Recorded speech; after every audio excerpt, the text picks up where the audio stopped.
Hey, this is Hamp Lee III from Spiritual Combatants, where we're training soldiers for Christ. Today, I want to talk about 15 ways to scandal-proof your life and ministry. When I started out as a young husband and as a young minister in the church, I never really thought about having boundaries or certain standards and rules.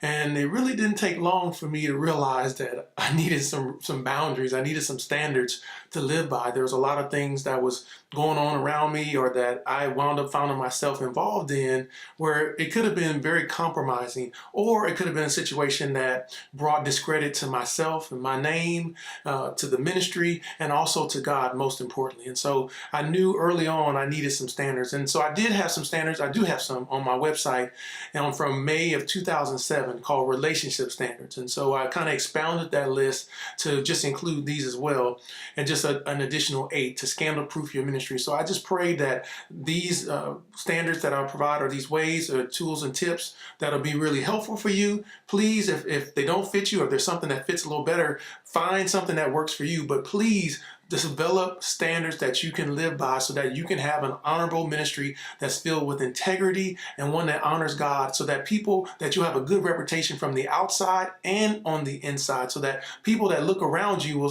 will consider you to be a solid man of God that's not filled with scandal and all type of allegations. Now, I will say this. Now, we can't control who mentions or gives an allegation of any type of misconduct or something that's illegal, immoral, unethical. We can't control that.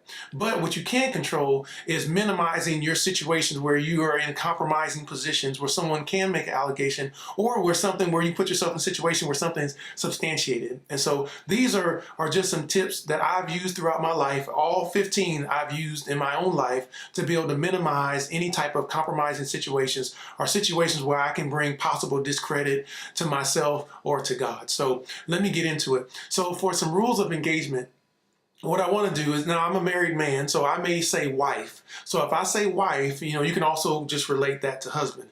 And then I also may say opposite sex. But we do have same-sex attractions that are going on around us. So if I say opposite sex, if it applies and same-sex attractions apply, then please just mention it there, or put it in that context.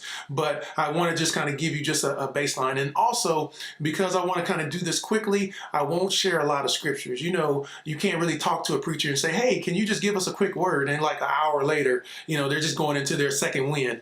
All right? And so I'm trying to keep this short. So I'm just going to kind of speak to some things. But if you read them, or if you're listening to what I'm saying, you'll say, okay, there's some scripture there. I can kind of see that. So let's get into that. So the first thing, number one, is to know yourself. Know thyself. It is important that you know your weaknesses, you know your temptations, you know what makes you happy, what makes you sad, what gets you angry, what gets you frustrated. You want to know all those things, and you want to guard and protect yourself against them. Protect you from you. Oftentimes, you're your own worst enemy. And so it's not always just people coming from the outside. Sometimes you got to protect yourself from within. And so it's very important that you know yourself, because the enemy knows you, and there are going to be people that are around you that are watching you, and they're waiting, just like a lion that's kind of waiting for his prey. And, they're waiting for a moment to strike. And so they're watching you as well. So you want to make sure that you're well prepared and you know yourself. That is extremely important in ministry and in life, no matter where you are, that you know yourself and that you have a great plan to combat the weaknesses that are in your life, and that you're always remaining watchful. That's number one. Number two, do not travel to conferences and events alone. If you can, and if you're married, you bring your spouse with you. Or if not, you have a very solid friend that that's solid in the ministry that'll be there with you. And the reason why is, oftentimes when I give in ministry and you're pouring out of yourself, you may get tired, or you may not be paying attention to things that are going on around you. And so that second person is there to pray for you, they're remaining watchful. And then they may be able to see the people that are maybe wanting to prey on you. And so then they can kind of step in, because you may not be paying attention, because you're preaching, or you're engaged with one person, somebody else may be doing something from around you. And they can, as I think I already said as well, but they can continue to pray for you throughout whatever event. If you're preaching, they're praying throughout the time that you're preaching. Or if you're engaging in any other type of ministry, then they're praying throughout. So that's extremely important. Don't go alone. Number 3, do not counsel the opposite sex alone. That is extremely important as well. There was a time when there was a young woman that asked me to counsel her. So she came to me, and as she was talking to me, I was just like, man, something's not right about this. I just don't have a good feeling. And so I said, hey, Tanya, do you mind? I told my wife, I said, hey, do you mind meeting with me? And she wants to meet at the church. And do you mind just coming out? I just have a bad feeling about the situation, but I agreed to meet her. So she said, okay. So when she came to the church, she had an extremely tight shirt on.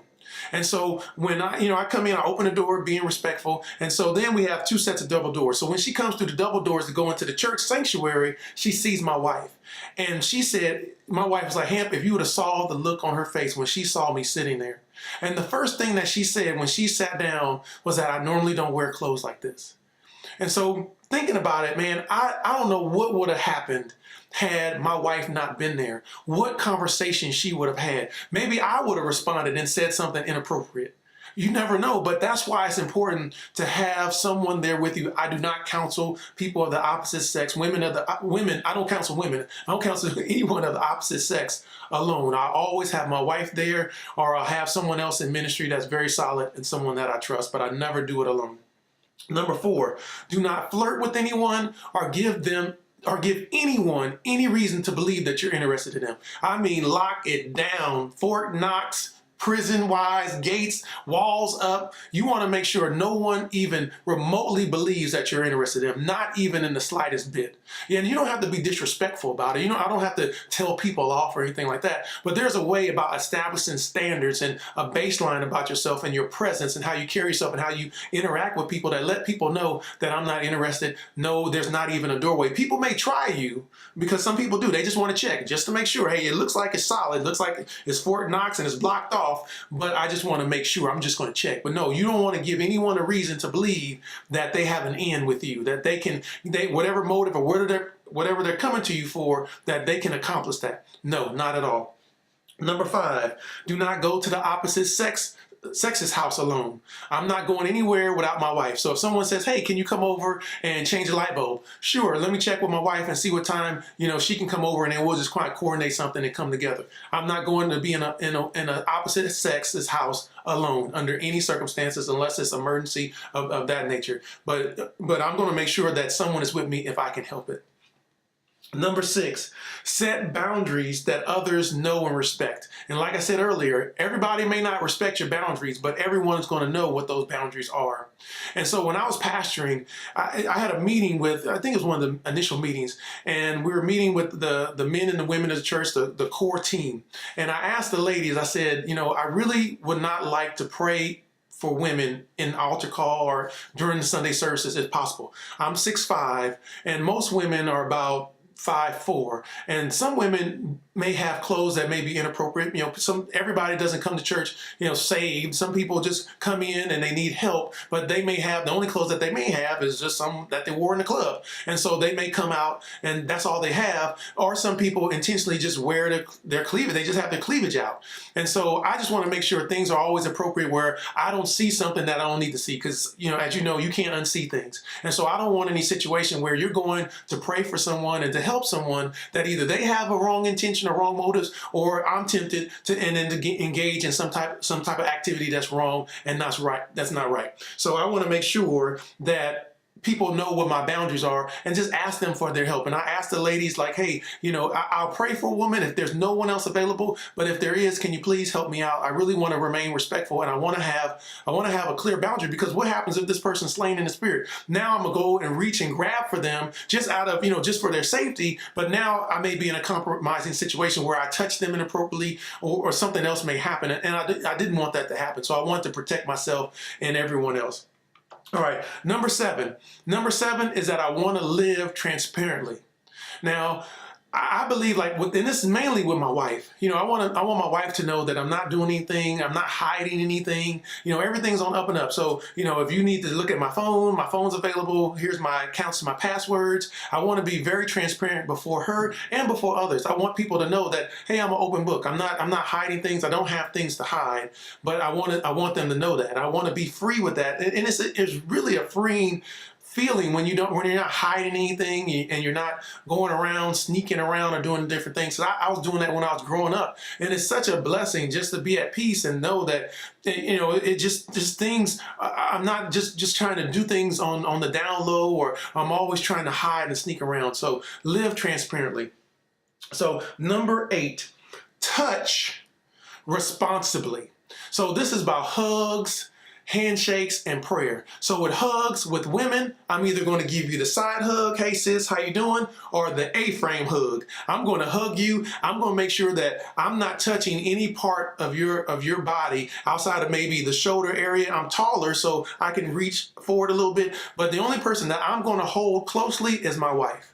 And I don't want to feel another woman's body close to me again for the same reason. Then you're thinking, thoughts begin to come in your mind, maybe thoughts in their mind, but I want to make sure that everything that I'm doing is on the up and up, and that looks right. When you may be in the church and somebody hugged you real tight, somebody may get the wrong idea. And I don't want anyone to have any ideas or to assume or allege that I may be doing anything inappropriate. So I want to make sure that I'm touching appropriately. And then oftentimes what I'll do is I will shake the hand of the younger women, and then I will hug older women. And that's typically what I do if I can.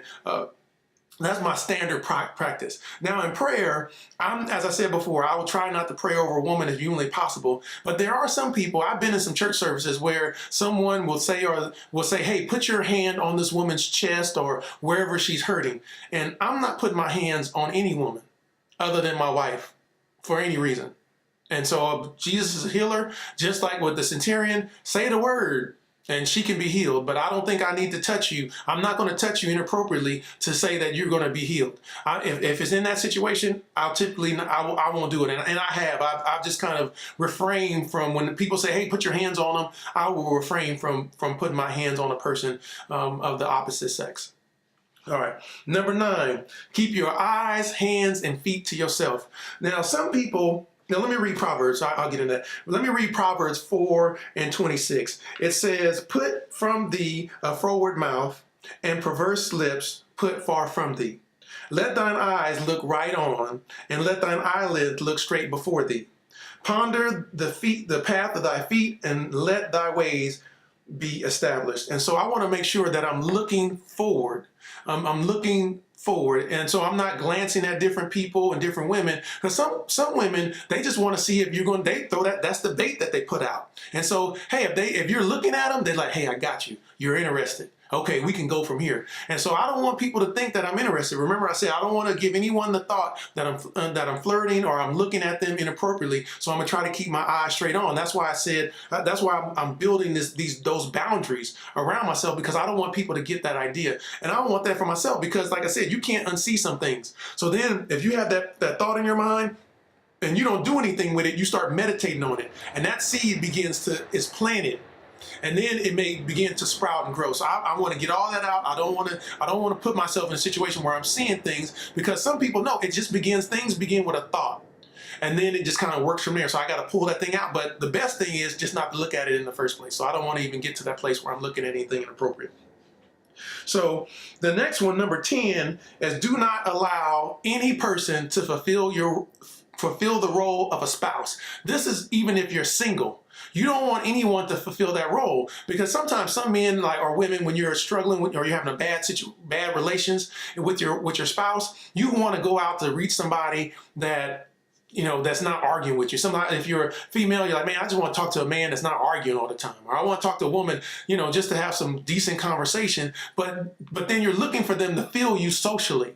And then it may come in, they're feeling you socially, then it grows into emotional connections. And then after that, it goes into physical. So you want to make sure that you're keeping everything, in the right standard, and that you have the right roles. No person other than your spouse should fulfill that role, single or married. Don't do it. Just stay away from it, because that's where trouble can lead to. And even though some things, they seem very harmless up front. I'm like, man, nothing could happen out of this situation. It seems harmless. 2-3 months later, you may not think that it's so harmless. So watch for that. Number 11, everything you say is on the record. There, what's said in darkness is going to be brought to the light. Even in whether I'm in ministry or at work, I don't send an email, I don't discuss anything that I don't mind being broadcast to the entire world. I'm not going to have those type of conversations. I'm always on the record. Somebody can always come back. Yeah, you're thinking they're your buddy and things are good, but then one day somebody says, yeah, Hamp said this. And, oh, well, yep, here's an email that he sent out. So I want to make sure that I'm always on the record. Everything that I say is going to be my official position about something or how I feel. So I'm not going to say anything that would be disrespectful that's out there, because I know somebody can just press forward. Yeah, that's what he said. And so I want to make sure that I remember that everything is on the record. And what I say to people, I don't mind being shared or broadcasted widely. Number 12. Don't be in places you have no business being in. And so give this example. When I drive to work, there's like an X-rated shop on the side of the road. And so they don't have a fence around their building. And so anytime, if you park there, I can see you can see the person's car. I see company cars there. I see regular cars. And often I try to pray for all the people when I'm driving by. And I have a very unique car myself. And so if I knew somebody that was there and they had a unique car, and so I'm driving by and I see that car there, I'm not going to stop to go into that building for any reason. I'm not going in there to try to get him or her and then grab them and pull them out. I'm going to wait till after the soonest that I can see them, and then I will talk to them about that situation. But I don't want my car to be stopped there, and then nobody knows. No one will know. Hey, Hamp's going in there to go bring a brother out. I don't want that type of assumption. I don't want to bring it, because oftentimes somebody's not going to come to me and say, "Hey, man, I saw your car there." No, they're just going to assume that, man, I was at this establishment, or say that the shady lady. Everybody knows what shady lady is, and so you say the shady lady, they have lunch specials. I'm not going to the shady lady for lunch. Or if someone says, hey, there's a going away at the shady lady, can you come down? I'm not going. Because even though I may go to this event and I'm not even in the area where there may be exotic dancers, I don't even see anybody. But someone drives by and say, I saw your car there. They're not going to ask questions because they know where my car is located. So I'm very mindful that I'm not somewhere, or I'm not doing something, or my car is not located in a place that it shouldn't be, and where people get the opportunity to assume that something's going on. So make sure you watch for that. Number 13, keep your guard up. Now, oftentimes, like I said in number 2, when you're going to conferences and things, sometimes you get worn down. I get tired after preaching. You're pouring out of yourself, and so you need to recharge. And sometimes when you know yourself, you need to recharge. That may not be the time to go out with some people right after the service. Like, hey, look, I can't go out. I need to take a quick nap, but hey, can we go out for dinner? So that way I can recharge, I can be fresh. This is about managing your energy, knowing yourself, know what drains you. And when you're drained, find a way to recharge. Because when you go out to these places, say if you went out, you're not going to be as sharp. Somebody comes walking by, you may look. Somebody may have a conversation. Somebody may have something negative, or they have an ulterior motive. You may not be paying attention because you're in a weakened state. And so make sure that you're keeping your guard up, and that you have other people around you that's doing the same thing. They're helping you kind of lift your hands up so that you can always stay focused on the main thing. Number 14, treat others as you want to be treated. You don't want anyone to lie to you or cheat you. You don't want nobody sleeping with your spouse. You don't want nobody to abuse you. So don't do that to others. Treat people, love others just like you want to be loved. It's the second greatest commandment, and make sure that you're doing that for others. Don't treat anyone the way that you don't want to be treated, in a manner that you don't want to be. All right, number 15 is always remain sensitive to the Spirit. The Holy Spirit is going to lead and direct you and guide you into all truth. And so sometimes the Spirit is leading you, and it may be way out there, but He's warning you. Or just like with the woman that I told you about, I was having a bad feeling about it. So, hey, wife, can you come in and meet with me? Because I'm having a bad feeling about this. The Holy Spirit will tell you. Sometimes the Holy Spirit will tell you, like, this is what it is. Or sometimes you just get a bad feeling. God's like giving, okay, just be mindful for this. Or sometimes say, hey, watch out for this. And He's told me there's some people in my life, He says, just be mindful. You're mindful, and I'll reveal that later. But just be mindful. Okay, I can be watchful and prayerful. So everything that you do, you want to make sure that you're being focused, and you're focused to the Spirit. You're sensitive, and you're walking in the Spirit, because that's how you're going to live in a manner that you can't control. People alleging things, but those allegations will not be substantiated, because you're doing things to protect yourself and making sure that you're always living honorably, living with integrity, and you're living to glorify God and bring glory to His name and not to shame Him. So as a bonus, the last thing that I want to share, just a bonus area, is just to make sure that you eat, sleep, and that you exercise. And so those are all good to keep your stamina up, to keep you focused. Recently I stopped eating chicken and turkey and beef and pork. And for the last 6 months, I feel great. It's been awesome. I got more energy. And even though, the pork was good and you put some bacon, some syrup on it, and it's delicious, but I realized my body has reacted differently. And I work out often. So I work out almost 5-6 times a week. And I'm really working on getting more sleep. I want to get a full night's sleep. I want to be well rested. I want to eat well. And I want to make sure that I'm exercising well, and that I'm always have my energy up, and I'm always just in a healthy state. So here was 15 ways to keep your life and ministry scandal proof. And I pray that the Lord will bless you and that He'll keep you. God bless.